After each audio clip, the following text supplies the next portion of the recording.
ಒಂದು ವರ್ಷದಿಂದ ಓದುತ್ತಿದ್ದೇನೆ, ಇನ್ನೂ ಸಿಲೆಬಸ್ ಮುಗಿಯುತ್ತಿಲ್ಲ. ನಾಳೆ ಪರೀಕ್ಷೆ ಇದೆ, ಓದಿರುವುದು ಯಾವುದು ನೆನಪಿಗೆ ಬರ್ತಾ ಇಲ್ಲ.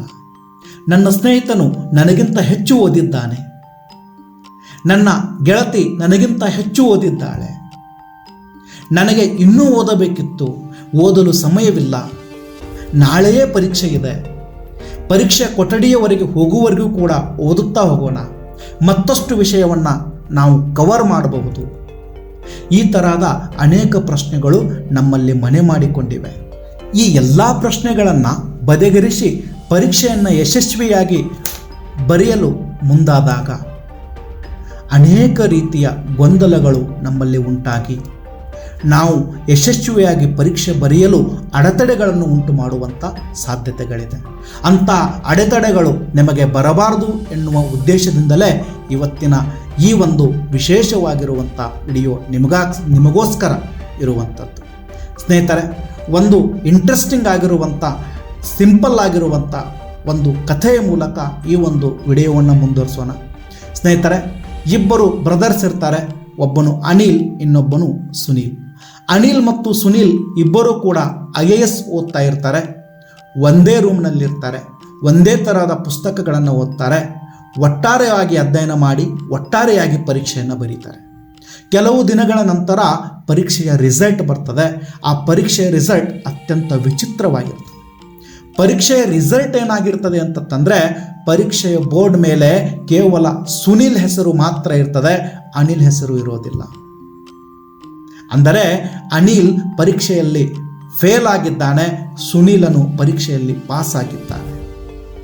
ಯಾಕೆ ಹೀಗೆ ಎಂದು ಅನೇಕ ವಿದ್ಯಾರ್ಥಿಗಳು ಸುನೀಲ್ನನ್ನು ಪ್ರಶ್ನಿಸ್ತಾರೆ.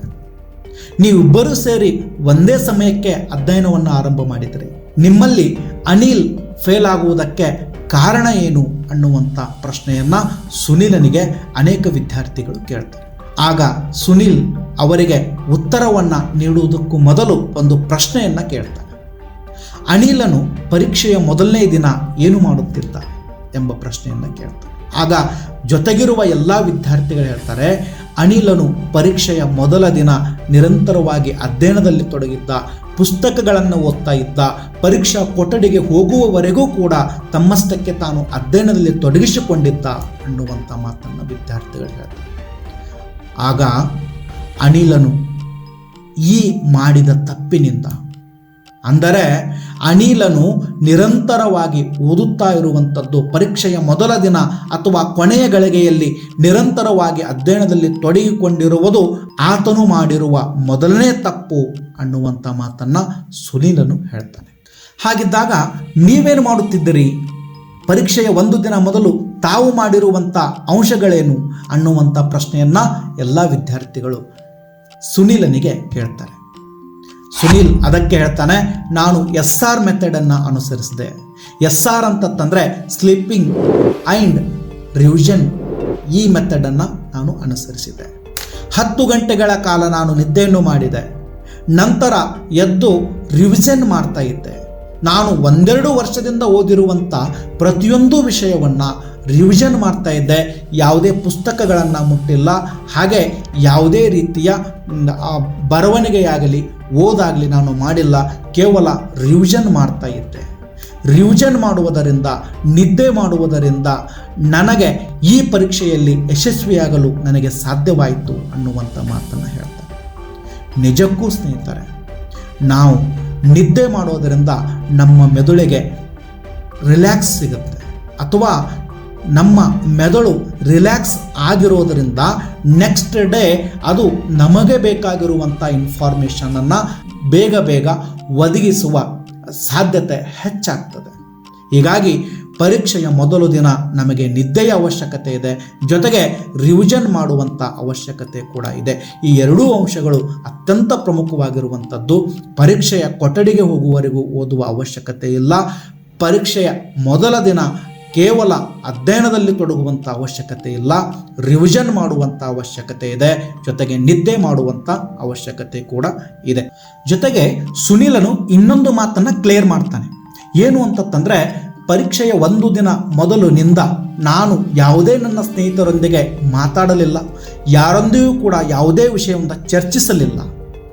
ಏಕೆ ಚರ್ಚಿಸಲಿಲ್ಲ ಅಂತಂದರೆ, ಯಾವುದಾದ್ರೂ ಒಂದು ವಿಷಯವನ್ನು ನಾನು ಬೇರೊಬ್ಬರೊಂದಿಗೆ ಚರ್ಚಿಸಿದಾಗ ಆ ವಿಷಯ ನನಗೆ ಗೊತ್ತಿಲ್ಲದಿದ್ದಾಗ ನನ್ನ ಕಾನ್ಫಿಡೆನ್ಸ್ ಲೆವೆಲ್ ಲೋ ಆಗ್ತದೆ. ಕೇವಲ ಒಂದೇ ವಿಷಯ ಗೊತ್ತಿಲ್ಲವೋ ಅಥವಾ ಹೀಗೆ ನನಗೆ ಇನ್ನೂ ಅನೇಕ ವಿಷಯಗಳು ಗೊತ್ತಿಲ್ಲವೋ ಎನ್ನುವಂಥ ಭಾವನೆ ನನ್ನಲ್ಲಿ ಬರ್ತದೆ. ಇದರಿಂದ ನನ್ನ ಕಾನ್ಫಿಡೆನ್ಸ್ ಲೆವೆಲ್ ಅನ್ನುವಂಥದ್ದಿದೆಯಲ್ಲ ಅದು ಕಡಿಮೆ ಆಗ್ತದೆ. ಇದು ನಾಳೆಯ ನನ್ನ ಪರೀಕ್ಷೆಯ ಮೇಲೆ ಪರಿಣಾಮ ಉಂಟು ಮಾಡಬಹುದು ಅನ್ನುವಂಥ ಕಾರಣಕ್ಕಾಗಿ ನಾನು ಯಾರೊಂದಿಗೂ ಕೂಡ ಮಾತನಾಡಲಿಲ್ಲ. ಒಂದು ದಿನ ಮೌನವಾಗಿದ್ದೆ, ಕೇವಲ ರಿವಿಷನ್ ಮಾಡಿದೆ, ಜೊತೆಗೆ ನಿದ್ದೆಯನ್ನು ಮಾಡಿದೆ ಅನ್ನುವಂಥ ಮಾತನ್ನು ಸುನೀಲನು ಹೇಳ್ತಾನೆ. ಜೊತೆಗೆ ಅನಿಲನು ಮಾಡಿರುವ ಎರಡನೇ ಮಿಸ್ಟೇಕ್ ಏನು ಅಂತಂದರೆ, ಅನಿಲನು ಯಾವಾಗಲೂ ಕೂಡ ಪರೀಕ್ಷೆಯ ಒತ್ತಡದಲ್ಲಿರುತ್ತಿದ್ದ. ಆತನು ಯಾವತ್ತೂ ಕೂಡ ಭಯದಲ್ಲಿ ಇರುತ್ತಿದ್ದ. ಎಂಥ ಭಯವಂತಂದರೆ, ನಾನು ಪರೀಕ್ಷೆಯನ್ನು ಬರೆದರೆ ಈ ಬಾರಿ ನಾನು ಫೇಲ್ ಆಗ್ತೇನೋ ಅಥವಾ ಪಾಸ್ ಆಗ್ತೀನೋ ಅನ್ನುವಂಥ ಭಯ, ಜೊತೆಗೆ ನಾನು ಎಲ್ಲ ವಿಷಯವನ್ನು ಓದಿದ್ದೇನೋ ಇಲ್ಲವೋ ಅನ್ನುವಂಥ ಭಯ. ಹಾಗೆ ಇಂಥ ಕೆಲವೊಂದು ಭಯದ ವಾತಾವರಣದಲ್ಲಿ ಬದುಕುತ್ತಿರುವಂಥ ಅನಿಲನು ಪರೀಕ್ಷೆ ಕೊಠಡಿಗೆ ಹೋದಾಗ ಪರೀಕ್ಷೆಯಲ್ಲಿ ಪ್ರಶ್ನೆ ಪತ್ರಿಕೆ ನೋಡಿದಾಕ್ಷಣ ಮೇಲಿನ 5 ಪ್ರಶ್ನೆಗಳು ಅತ್ಯಂತ ಕಠಿಣವಾಗಿತ್ತು.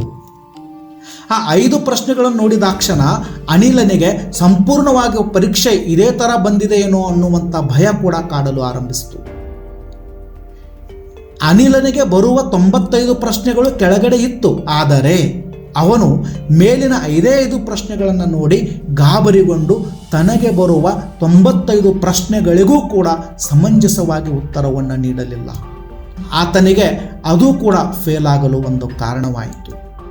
ಸ್ನೇಹಿತರೆ, ಹಾಗಾದರೆ ಪ್ರಶ್ನೆ ಪತ್ರಿಕೆ ಸರಳ ಅಥವಾ ಕಠಿಣ ಬಂದಾಗ ಯಾವ ಥರ ನಮ್ಮ ವರ್ತನೆ ಇರಬೇಕು ಅನ್ನುವಂಥದ್ದು ಅತ್ಯಂತ ಪ್ರಮುಖವಾಗಿರುವಂಥದ್ದು.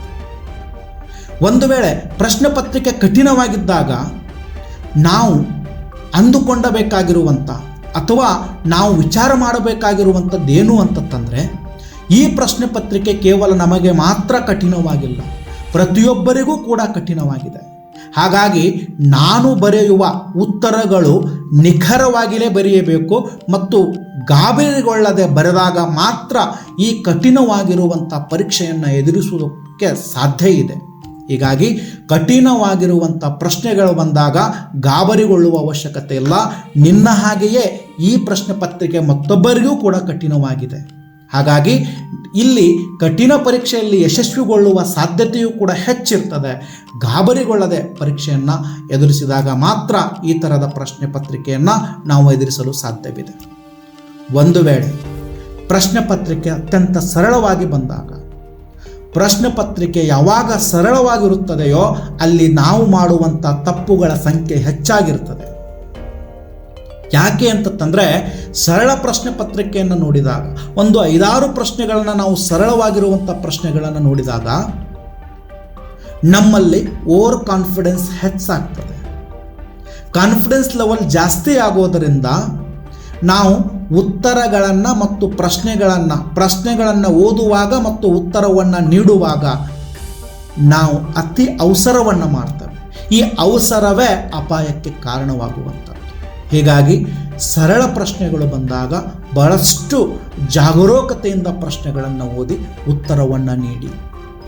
ನೀವು ನೀಡುವಂಥ ಒಂದು ಉತ್ತರ ಅಥವಾ ನೀವು ನೀಡುವಂಥ ಒಂದು ತಪ್ಪು ಉತ್ತರ ನಿನ್ನ ನಾಳಿನ ಸೆಲೆಕ್ಷನ್ ಆಗುವುದಕ್ಕೂ ಮತ್ತು ಆಗದೇ ಇರುವುದಕ್ಕೂ ಕಾರಣವಾಗಬಹುದು. ಅದಕ್ಕೋಸ್ಕರ ಪ್ರಶ್ನೆ ಪತ್ರಿಕೆಯನ್ನು ಸರಿಯಾಗಿ ಓದಿ ನೀವು ಉತ್ತರವನ್ನು ನೀಡಿ. ಮುಂದುವರಿದ ಸುನೀಲನು ಇನ್ನೊಂದು ಇಂಟ್ರೆಸ್ಟಿಂಗ್ ಆಗಿರುವಂಥ ವಿಷಯವನ್ನು ಬಯಲುಪಡಿಸ್ತಾನೆ.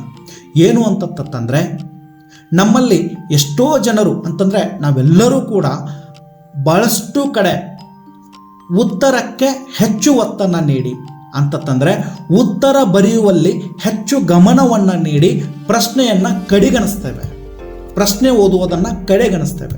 ಹೀಗಾಗಿ ನಾವು ನೀಡುವಂಥ ಉತ್ತರಗಳು ತಪ್ಪಾಗುವಂಥ ಸಾಧ್ಯತೆಗಳು ಹೆಚ್ಚಾಗಿರ್ತವೆ. ಏಕೆಂದರೆ ಪ್ರಶ್ನೆಯನ್ನು ನಾವು ಸರಿಯಾಗಿ ಓದದೇ ಇದ್ದಾಗ, ಪ್ರಶ್ನೆ ಪತ್ರಿಕೆಯನ್ನು ನಾವು ಸರಿಯಾಗಿ ಓದದೇ ಇದ್ದಾಗ ನಾವು ಓದುವಂಥ ಪ್ರಶ್ನೆಯೇ ಸರಿಯಾಗಿ ಓದದೇ ಇದ್ದಾಗ ನಾವು ನೀಡುವಂಥ ಉತ್ತರ ಯಾವತ್ತೂ ಕೂಡ ನಿಖರವಾಗಿರೋದು. ಅದಕ್ಕೋಸ್ಕರ ಉತ್ತರದ ಮೇಲೆ ಎಷ್ಟು ಗಮನವನ್ನು ಹರಿಸ್ತೇವೋ ಅಷ್ಟೇ ಗಮನವನ್ನು ಪ್ರಶ್ನೆಯ ಮೇಲೂ ಹರಿಸಿದಾಗ ನಾವು ಬರೆಯುವಂಥ ಉತ್ತರ ನಿಖರವಾಗಿರ್ತದೆ ಮತ್ತು ನಾವು ಸಕ್ಸಸ್ ಆಗುವಂಥ ಸಾಧ್ಯತೆಯ ಪ್ರಮಾಣವೂ ಕೂಡ ಹೆಚ್ಚಿರ್ತದೆ. ಜೊತೆಗೆ ಇನ್ನೊಂದು ಪ್ರಮುಖವಾಗಿರುವಂಥ ಸಜೆಷನ್ ಏನು ಅಂತಂದರೆ, ಪರೀಕ್ಷಾ ಕೊಠಡಿಗೆ ಹೋಗುವುದಕ್ಕಿಂತ ಮೊದಲು ತಾವು ನೀರನ್ನು ಕುಡಿದುಕೊಂಡು ಹೋಗಿ. ನಿಮ್ಮ ದೇಹಕ್ಕೆ ಎಷ್ಟು ಬೇಕೋ ಅಷ್ಟು ನೀರನ್ನು ಸೇವಿಸಿ ಹೋಗಿ. ಏಕೆಂತಂದರೆ ನಮ್ಮ ಮೆದುಳು ಕಾರ್ಯನಿರ್ವಹಿಸುವಂಥದ್ದು ಪೂರ್ಣವಾಗಿ ನೀರಿನ ಆಧಾರದ ಮೇಲೆ ಕಾರ್ಯನಿರ್ವಹಿಸ್ತದೆ. ಹಾಗಾಗಿ ನಮ್ಮ ನ್ಯೂರಾನ್ಗಳು ಒಂದಕ್ಕೊಂದು ಕನೆಕ್ಟ್ ಆಗಬೇಕು ಅಂತಂದರೆ ಅಲ್ಲಿ ನೀರಿನ ಅವಶ್ಯಕತೆ ಇದೆ. ಅದಕ್ಕೋಸ್ಕರ ಸೈಂಟಿಫಿಕ್ ರೀಸನ್ ಇದೆ. ತಾವು ಕಡಿಮೆ ನೀರು ಸೇವನೆ ಮಾಡುವುದರಿಂದ ಡಿಹೈಡ್ರೇಷನ್ ಆಗ್ಬೋದು. ಈ ಡಿಹೈಡ್ರೇಷನ್ನ ಪ್ರಮಾಣ ಹೆಚ್ಚಾಯಿತು ಅಂತಂದಾಗ ನಿಮ್ಮ ನ್ಯೂರಾನ್ಗಳು ಸರಿಯಾಗಿ ಕನೆಕ್ಟ್ ಆಗಲು ಸಾಧ್ಯವಾಗೋದಿಲ್ಲ. ಒಂದು ವೇಳೆ ನ್ಯೂರಾನ್ಗಳು ಕರೆಕ್ಟಾಗಿ ಕನೆಕ್ಟ್ ಆಗದೇ ಇದ್ದಾಗ ನಿಮಗೆ ಬೇಕಾಗಿರುವಂಥ ಉತ್ತರ ಸರಿಯಾದ ಸಮಯಕ್ಕೆ ನಿಮಗೆ ನೆನಪಿಗೆ ಬರಲು ಸಾಧ್ಯವಿಲ್ಲ. ಅದಕ್ಕೋಸ್ಕರ ನಿಮಗೆ ಬೇಕಾಗುವಷ್ಟು ನೀರನ್ನು ಕೂಡ ಸೇವನೆ ಮಾಡಿಕೊಂಡು ಪರೀಕ್ಷೆ ಹಾಲಿಗೆ ಹೋಗಿ ಪರೀಕ್ಷೆಯನ್ನು ಎದುರಿಸಿ. ಸ್ನೇಹಿತರೆ, ಮೇಲಿನ ಒಂದು ಕಥೆಯ ರೂಪದಲ್ಲಿ ನಾನು ಅನೇಕ ವಿಷಯಗಳನ್ನು, ನಿಮ್ಮ ಮನದಲ್ಲಿರುವಂಥ ಕೆಲವೊಂದು ಪ್ರಶ್ನೆಗಳನ್ನು ದೂರ ಮಾಡಲು ಅಥವಾ ಕೆಲವೊಂದು ಗೊಂದಲಗಳನ್ನು ದೂರ ಮಾಡಲು ಪ್ರಯತ್ನವನ್ನು ಮಾಡ್ತಾ ಇದ್ದೇವೆ.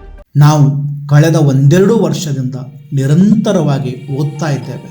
ನಾವು ಓದಿದ ವಿಷಯವನ್ನು ಅಥವಾ ನಮ್ಮ ಸಾಮರ್ಥ್ಯವನ್ನು ವ್ಯಕ್ತಪಡಿಸಲು ನಾಳೆ ನಮಗೊಂದು ಅತ್ಯಂತ ಸುಧಾವಕಾಶವನ್ನು ನೀಡಿರುವಂಥ ಸಮಯವೇ ನಾಳಿನ ಪರೀಕ್ಷೆ.